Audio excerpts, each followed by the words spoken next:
ოღონ ამას ვერ ამბობენ. ჩემი დანაშაული არის ის, რომ მე ვამხელ რუსეთს, მე ვამბობ, რომ რუსეთი ჩვენი სისხლით ვერ გაძღა და მე ვამბობ იმას, რომ საქართველო მიიტაცა ივანიშვილმა, მე ვამბობ იმას, რომ ივანიშვილმა გაანადგურა საქართველოს კათოლიკოს პატრიარქი და პლიუს ეკლესია თავისი კრებსების გამოქვეყნებით, მე ვამბობ იმას, რომ ეს მცირე ჯგუფი საპატრიარქოში, რომელიც არის შესახლებული, არის რუსული და აკეთებს რუსულ გეგმას ემსახურება, მას უნდა რომ არც ერთი კაცი, ვინც რუსეთს უპირისპირდება, არ იყოს ზიარებული. და უნდათ რომ ეხლა ის ტაძარი, სადაც ერთგული ხალხი და გმირები და პატრიოტები ეზიარებიან ჩემთან ქვემო ბეთლემში, ისიც წაართვან ამ ხალხს, მე ისინი ვერაფერს ვერ წამართმევენ, მაგრამ ამ ხალხს წაართმევენ და ეს სამწუხაროა, მაგრამ ჩვენ მაინც გავიმარჯვებთ. შეუძლებელია ჩვენ დავმარცხდეთ. მე უფრო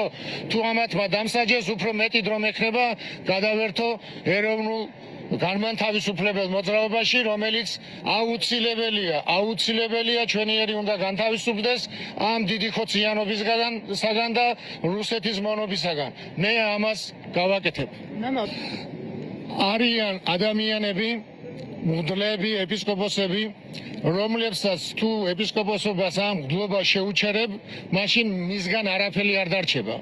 მე რაც არ უნდა მღვდლობა შემიჩერონ, მე ვარ დოროთე და ჩემგან დარჩება ის რაც ვარ.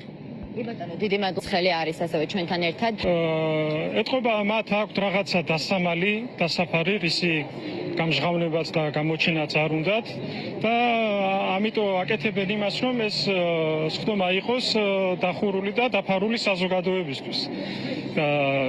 ერთი რამ მინდა ვთქვა, რომ არც ერთი კომისიის წევრი არ გამოვიდა ჩვენთან პირადად, რომ გადმოეცა თუ გვიშვებდნენ თუ არ გვიშვებდნენ, ამ ყველაფერს ვესაუბრებოდნენ დაცვის მეშვეობით. და წესით, როდესაც ამდენი ხალხია მოსული, სამი არქიმანდრიტი იღუმენი ხო კომისიის წევრმა, რომელიმე კეთილი უნდა ინებოს, ელემენტარული პატივისცემა და ყურადღება უნდა გამოიჩინოს ამდენი ადამიანების მიმართ და დაცვის მეშვეობით კი არ უნდა გვატყობინებდეს ჩვენ შევიდეთ თუ არ შევიდეთ და შევიდეს ჟურნალისტები თუ არ შევიდეს. თვითონ პიროვნულად უნდა გვესაუბრებოდეს. მაგრამ როგორც ჩანს, ამისიც ეშინიათ.